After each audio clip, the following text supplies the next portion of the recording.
Olá, meus queridos alunos do oitavo ano, Colégio Drummond, tudo bem com vocês? Espero que sim. Aqui quem vos fala é o professor Alex, minha disciplina é Geografia. Estamos no terceiro bimestre, estou com muita saudade de vocês. Desejo do fundo do meu coração que vocês estejam bem, fisicamente, principalmente mentalmente, que vocês de fato consigam aprender de maneira significativa o conteúdo de geografia desse ano. Estou com muita saudade e desejo nesse momento só uma coisa: saúde para você e saúde para sua família, tá? Para o seu pai, para sua mãe, para os seus avós, para sua família. Vamos começar. Galera, hoje a gente vai estudar a básica. É um tema muito tranquilo para vocês, que é o espaço rural. A gente vai entender o espaço rural na América e na África, tá bom? Vamos começar. Bom, quando a gente discute o espaço rural no continente africano ou americano, a gente tem que entender algumas coisas. A primeira coisa é que, devido ao grau, eu esqueci de te falar, sempre anote no seu caderno o resumo dos slides para você ter um registro. E dentro desses slides, vocês no oitavo ano, é importante também vocês anotarem algumas falas minhas, né? No sentido de você complementar a sua informação que você copiou no caderno, tá bom? Vamos lá. Então, primeira informação importante é que a África e a América, principalmente a América Latina, foram continentes colonizados por países europeus e que isso gerou uma grande desigualdade social, uma pobreza, fome, exclusão, enfim. Então, dentro do estudo dos continentes, a gente diz que a América e a África são continentes subdesenvolvidos, dependentes do setor primário. E qual é esse setor primário? A agricultura. E onde se dá a agricultura? No espaço rural. Então, o que eu quero dizer é o seguinte, para resumir: quando a gente fala de agricultura e de espaço rural, a gente está falando de uma atividade muito, muito importante e tradicional e fundamental para a sobrevivência do indivíduo, da família ou do país, do ponto de vista econômico. Então, quando a gente pega o Brasil, a gente pega o México, a gente pega a Guiné-Bissau, países africanos, eles dependem de recursos que vêm do espaço rural, tá? Então, eu quero que você guarde isso. A gente está falando de um setor econômico, um setor de atividades que é fundamental para a sobrevivência dessa população. Aqui a gente começa com a agricultura tradicional, né? Atividade tradicional de agricultura e pecuária. A gente tem um destaque aqui para os transhumantes, né? Então, o que é transhumante? A gente tem aqui uma imagem, né, de uma atividade de pastoreio na África, que é um belo exemplo disso. Então, o que é transeunte, transhumante? São pessoas que se deslocam no espaço, né, praticando atividade agrícola ou pecuária ou pastoreio. Então, é quando eu tenho uma agricultura que muda de lugar, que a gente já discutiu isso no sétimo ano, tá bom? Então, esses são os transhumantes, né? São pessoas que vão se deslocando, tá? De acordo com a prática agrícola ou pecuária. Eu tenho outras atividades, a piscicultura, né, que é a criação de peixes, tá? Reflorestamento. Então eu tenho a atividade de extração madeireira e eu vou reflorestar, e eu tenho atividades de mineração. Então tudo isso se dá no espaço rural, beleza? E aqui eu coloquei uma comunidade tradicional em Machu Picchu, né? E aqui também um representante de uma comunidade tradicional na África. Então são atividades ligadas à pecuária, são atividades tradicionais, beleza? O primeiro tipo de agricultura que a gente vai estudar hoje é a chamada agricultura itinerante. Itinerante, novamente, é aquela que muda de local, tá? Então, agricultura que tem uma mudança constante de local, beleza? A itinerante é aquela que muda. E ela é uma agricultura tradicional de povos indígenas ou camponeses e está associado ao problema de queimadas. Então, como que funciona na prática essa agricultura itinerante na África e na América? Eu vou aqui, queimo essa região, né? Eu queimo para limpar essa região, para eu praticar minha atividade agrícola. Então, eu vou plantar aqui milho, trigo, arroz, feijão, mandioca, enfim, tá? Então, eu vou plantar em cima dessa região. Lógico, não nesse momento. Eu vou esperar a terra descansar para depois eu praticar essa atividade. Você fala assim, Pro, mas isso é ilegal, né? Estou destruindo a natureza. Sim, de fato. Mas a queimada ela funciona como uma técnica barata, né? Sem custo algum, para que essas famílias consigam praticar agricultura ali. Tá? Até porque eu não tenho máquinas e equipamentos para derrubar essas árvores de maneira menos agressiva. Então eles queimam. Essa agricultura é voltada para a subsistência. Subsistência quer dizer para sua própria existência, então não é uma agricultura de grande porte, no sentido de o cara produziu mandioca aqui, ele vai exportar para a Estônia, né? Não tem essa característica, é só para sua família, para sua comunidade. Dou alguns produtos, né? O feijão, o milho, o inhame, a batata doce, a abóbora e a mandioca. A mandioca ela é uma cultura muito praticada no Brasil, no interior do Nordeste, principalmente, né? Farinha de mandioca, então tem muita agricultura itinerante em cima disso. E eu tenho um texto na apostila de vocês que vai falar aqui, eu trouxe das comunidades quilombolas versus a burocracia no Brasil. Então aqui eu tenho uma foto de uma comunidade quilombola, comunidades quilombolas, só para lembrar, para quem de fato não se recorda, são comunidades de origem, matriz, né, de ex-escravos, né, na época do Brasil colônia. Então, seus descendentes, né, como uma forma de reparação histórica, e ao meu ver correta, o Estado vai destinar terras para ex-escravos, né, ou descendentes de ex-escravos na época do Brasil colônia, do Brasil império, tá bom? Então, essas comunidades vão ter as suas terras para praticar suas atividades agrícolas, de pecuária, de mineração, só que devido à burocracia para utilizar essa terra, a legislação ambiental, muitas comunidades quilombolas acabam praticando a queimada para agilizar o processo. Como eu disse, essa agricultura é para subsistência, né? E a fome, a gente não pode falar assim, fome, dá um tempo aí que eu vou discutir legislação ambiental. Então o Estado demora muito para legitimar o uso da terra para as comunidades quilombolas e elas acabam praticando a queimada, tá certo? Esse é o primeiro tipo. O segundo tipo é a chamada agricultura de irrigação. Como o próprio nome diz, irrigação vem de água, tá certo?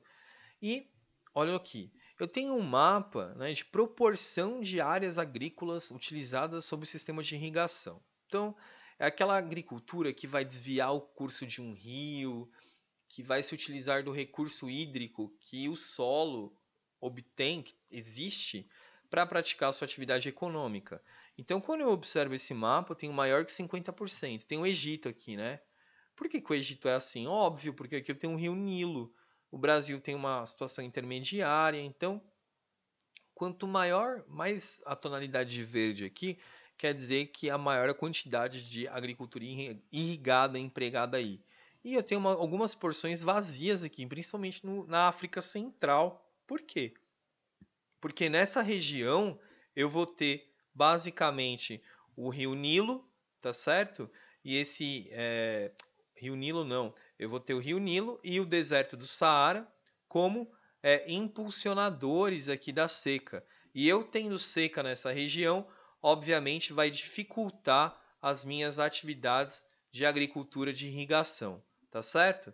Qual é o fator aqui? A sazonalidade dessas atividades, ou seja, por que eu vou utilizar a agricultura de irrigação? Porque eu não tenho um regime de chuvas adequado. Quando eu tenho um solo também carente de recurso hídrico, eu vou aplicar a agricultura de irrigação. E a condição econômica e tecnológica dos países. E lógico, onde ela aparece em áreas de clima seco. No Chile, próximo aqui do deserto do Atacama, na Califórnia, né? Aqui nessa porção oeste dos Estados Unidos, não sei se vocês já ouviram falar, ali do Vale do Silício, né?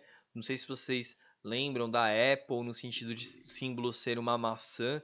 Então é uma agricultura de frutas muito importante aqui na costa oeste americana, beleza? Vale do Rio São Francisco, que é o interior do Nordeste, e o Rio Nilo, beleza? Terceiro tipo de agricultura é a agricultura moderna, como o próprio nome diz. Eu tenho métodos científicos de cultivo, então eu tenho equipamentos tecnológicos aqui, tratores, colheitadeiras. Eu tenho aqui um pivô, que é esse instrumento de irrigação que tem por volta de 1 km de extensão. Para vocês terem uma ideia, um pivô em média custa R$ 800 mil, uma colheitadeira custa a partir de R$ 300 mil. Então, essa agricultura moderna é uma agricultura rica, que emprega grande capital, tá? E no Brasil, e de maneira geral na América Latina e África, essa indústria da agricultura moderna vai chegar na década de 70 com a Revolução Verde. O que é a Revolução Verde? É quando o Estado vai patrocinar, vai ajudar grandes empresas a investir em maquinário. E para que isso? Para oferecer e para se destacar no mercado internacional. Tá certo? Então, o que é a Revolução Verde? Revolução Verde é a modernização da agricultura apoiada pelo Estado como pauta de exportação. Então, quando eu falo assim, Brasil, é o quê? Turismo, soja, minérios de ferro. Essa tradição na produção de soja, de minério de ferro, vem da Revolução Verde. Então a gente se especializou na produção de soja. A gente compete no mercado internacional de soja, beleza? Mas nem tudo são flores. Eu tenho concentração de renda, né? O Estado vai investir em determinados locais e vou ter impacto ambiental, porque para essa produção eu vou desviar o curso de um rio, eu vou degradar o solo, eu vou expulsar populações que viviam no entorno dessas grandes fazendas, tá certo? E aqui são os principais produtos. Na África eu tenho cacau e cana, e na América soja, café e a cana-de-açúcar. Beleza? Dando continuidade e complementando, eu tenho a agricultura de precisão. Como o próprio nome diz, precisão, tecnologia. E eu dou um destaque aqui para os drones, né? Tá muito importante essa cultura do drone. Então, eu tenho drones que vão ajudar a mapear a fazenda, identificar problemas, identificar invasões, identificar pragas, né? Não sei se vocês viram pragas de gafanhotos que estão na fronteira da Argentina com o Brasil, com o Paraguai. Então, esses drones, eles têm um alto custo, né? Um drone profissional custa por volta de 50 a 80 mil reais. E o fazendeiro se apropria dessa máquina para ter uma noção do espaço que ele tem. Aqui eu também tenho softwares de mapeamento, eu contrato engenheiros, geógrafos para mapear minha fazenda e ter uma noção das tecnologias que eu vou empregar ali para frente, tá certo? Continuando, a gente tem agricultura familiar, né? Como o próprio nome diz, agricultura familiar tem a ver com famílias. Mas além disso, uma característica da agricultura familiar é que ela é praticada em unidades rurais pequenas, em minifúndios. Então são pequenas extensões de terra, tá certo? Que serve como para alimentar a subsistência ou para a comunidade local. Então eu vejo aqui produção de alface, que é muito comum, agricultura familiar no entorno de São Paulo. Então a alface que você compra na feira, provavelmente é de Mairiporã, de Cotia, de municípios no entorno de São Paulo, praticado pela agricultura familiar. No Nordeste tem muita agricultura familiar na plantação de mandioca também. Então esse hortifruti aqui é dominado pela agricultura familiar, beleza? Então é comércio local e subsistência. Continuando, a agricultura patronal, ela é muito semelhante à agricultura familiar, mas qual que é a diferença? O agricultor é contratado por uma empresa agrícola, os funcionários são externos. Então a agricultura familiar tem aquela relação mais de comunidade, de local. Já a patronal é como se fossem cooperativas, galera. O que é uma cooperativa? Então a gente vai produzir em conjunto aqui, eu vou contratar pessoas e vou mandar para o mercado externo ou abastecer o mercado interno. Então essas cooperativas funcionam da seguinte forma, né? Eu contrato essas pessoas que vão trabalhar na minha fazenda. Então tem uma relação externa, né? Não tem uma relação familiar. Né? Aqui a gente vê esses empresários e os cooperados aqui, tá bom? Isso se chama agricultura patronal, vem de patrão. E além disso, esses espaços rurais da África e América praticam a silvicultura, que é muda de reflorestamento. Então eu tenho a indústria madeireira atuando aqui e eu vou reflorestar, principalmente com eucalipto. Além disso, eu tenho o turismo rural, né, que é muito comum aí na América e na África, e o ecoturismo, né? Quem nunca ouviu falar dos Simba Safaris na África, ou do ecoturismo no interior de São Paulo, Brotas, por exemplo, tá bom? E para finalizar, não menos importante, pecuária. Isso já estudamos no 7º ano. Pecuária é bem tranquilo, criação de animais. Eu tenho dois tipos de pecuária. A pecuária intensiva, que o gado fica confinado, ele fica preso, e ele é geralmente voltado para a produção de leite, tá? Tem uma imagem aqui. Por que que a gente confina esse gado? Não sei se vocês lembram, eu expliquei para vocês. Quando eu vou confinar, eu vou prender esse gado, na verdade, eu prendo para que a quantidade de gordura acumulada por essa vaca ajude na produção do leite. Então, quanto mais gordura ela acumula no corpo dela, maior vai ser a produção de leite integral, tá? Que é o leite com gordura. Tem o leite desnatado, que é o sem a nata, e a nata é a gordura, né, que vem junto com a produção do leite. Então é muito voltado para a produção de leite. Já a pecuária extensiva, o gado fica solto, né, que é para a produção de carne. Então, esse gado ele vai ficar solto para que de fato a carne fique forte, fique robusta, de melhor qualidade, tá? Mas eu tenho que circular em um local plano, como vocês podem observar aqui, tá? Porque se esse gado circular numa área muito ondulada, né, áreas de planalto, a parte inferior, né, a parte do colchão mole, colchão duro, a carne fica muito dura, né? Fique muito maçuda. E isso não é legal para o nosso consumo. Então, eu deixo ele dar um rolê, mas também em uma área plana. Bom, para fechar, a atividade da nossa semana é basicamente o quê? Então, você no 8º ano prestou atenção nessa aula, anotou o resumo no caderno, vai para a apostila. Na apostila, eu vou fazer a página 10, exercício 1 e 2, e o organize as ideias da página 13. O que eu vou fazer? Eu vou realizar essa atividade na apostila, vou tirar uma foto e vou anexar na plataforma Google Classroom. Então, eu vou criar um tópico para vocês.